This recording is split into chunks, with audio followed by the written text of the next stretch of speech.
Thank you for the opportunity to give today's message.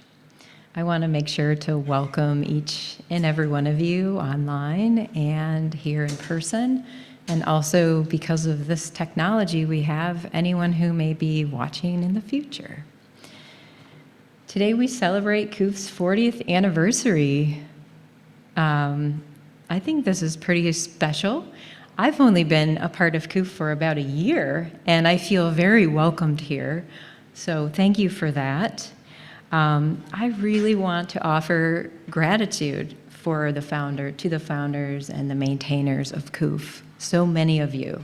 The first time I ever came to the fellowship some years ago, I was very struck by this feeling that this is a village, that people are really co-creating this together. It's not like one person at the top leading everyone else. It really does feel like a community.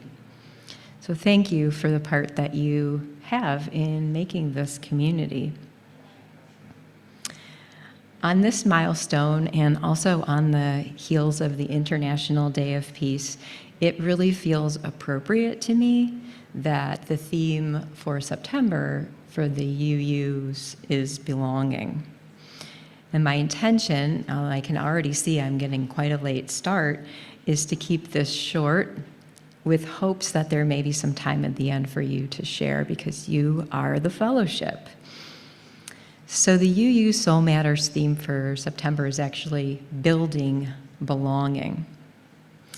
And when I read this phrase first, I took note of this word building and how it suggested to me that belonging is something that maybe we effort in and that we work to maintain. And while I want to acknowledge the value and the importance of this work, I also want to call out the belonging that is woven into the fabric of life, that is inherent in each and every being. This is a belonging that we can take rest and refuge in. This innate belonging can neither be earned nor granted, nor can it actually be torn down or removed. It can't actually be deported or canceled. But our sense of it can be remodeled, let's say, until it's no longer recognizable or even believable. So I think part of our work as a community is to remember this belonging that maybe has been rewritten or forgotten. In my opinion, Maria Popova, if you've heard of her, articulates very strongly what is happening to our sense of belonging at this time in our human evolution.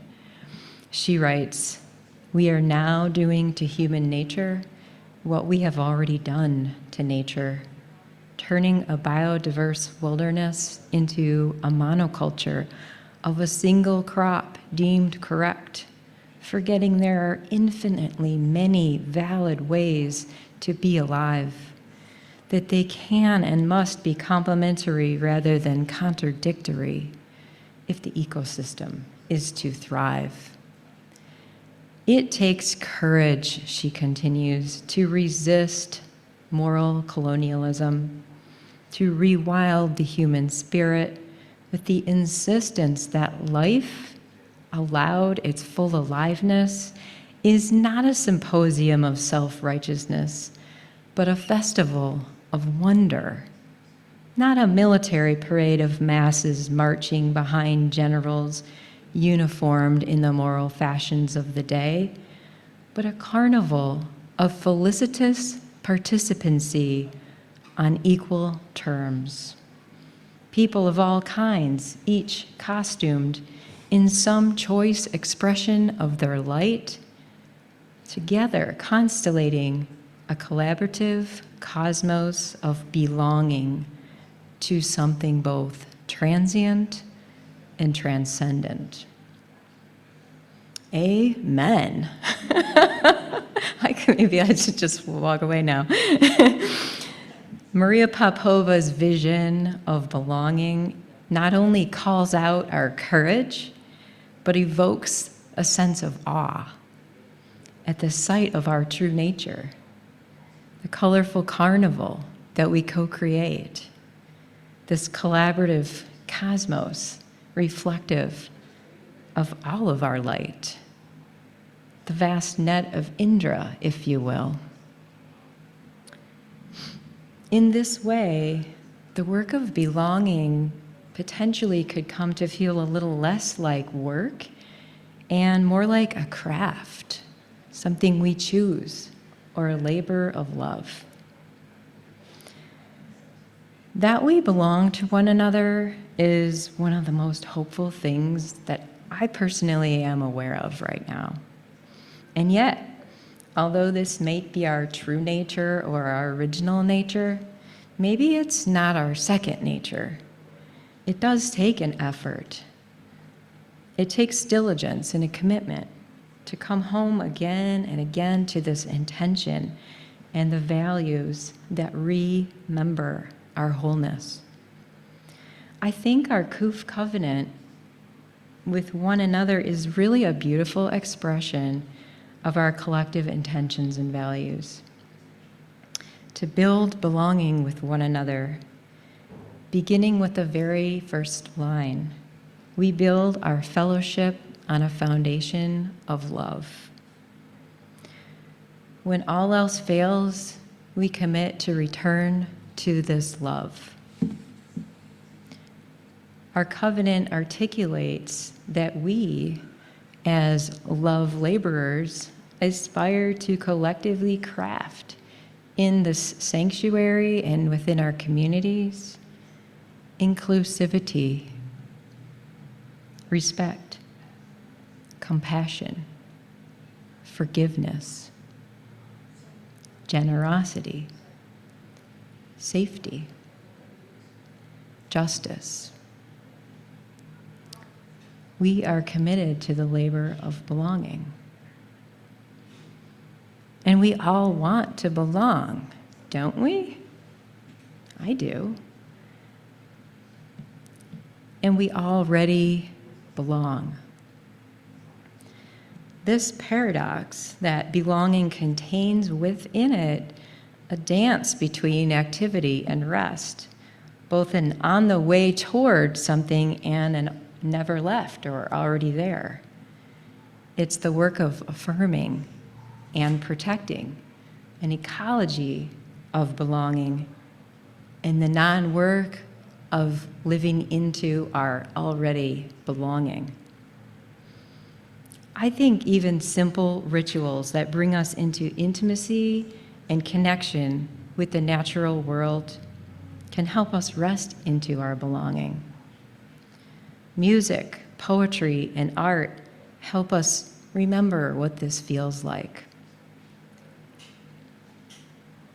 Recently, I've come into contact with this song by songwriter Alelia Johnson called We Belong Here, I Belong Here.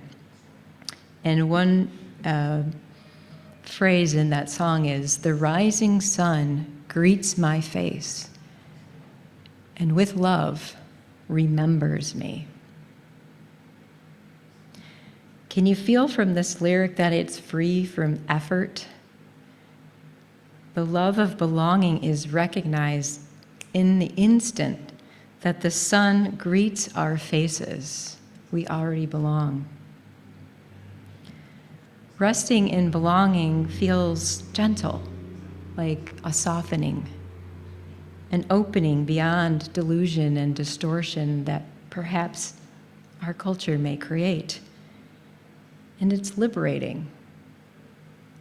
As Reverend Zenju Earthlyn Manuel puts it, it isn't a liberation from something either, but a liberation into being the body of nature, being the earth that we are.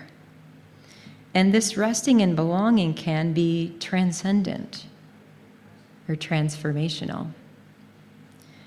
At the water ceremony a few weeks ago, Pastor Bruce read a poem by Donald Badcock, which if you were here you may remember was about a duck. And I want to repeat a few lines from that poem for you today. This duck, he can rest while the Atlantic heaves, because he rests in the Atlantic. He sits down in it. He reposes in the immediate as if it were infinity, which it is. He has made himself part of the boundless. Likewise, Marie Howe's poem, Singularity, which speaks to what it is to be this boundless ocean. Do you sometimes want to wake up to the singularity we once were? So compact, nobody needed a bed or food or money. Nobody hiding in the school bathroom or home alone, pulling open the drawer where the pills are kept. For every atom belonging to me as good belongs to you. Remember, there was no nature, no them, no tests to determine if the elephant grieves her calf or if the coral reef feels pain. Trashed oceans don't speak English or Farsi or French. Would that we could wake up to what we were when we were ocean, and before that to when sky was earth, and animal was energy, and rock was liquid, and stars were space, and space was not at all, nothing.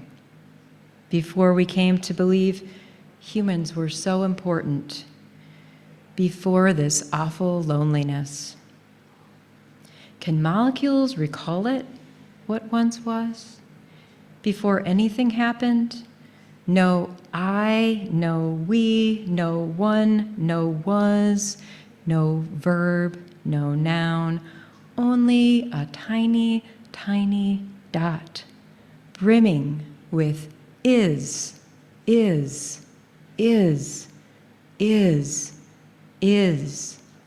all, everything, home.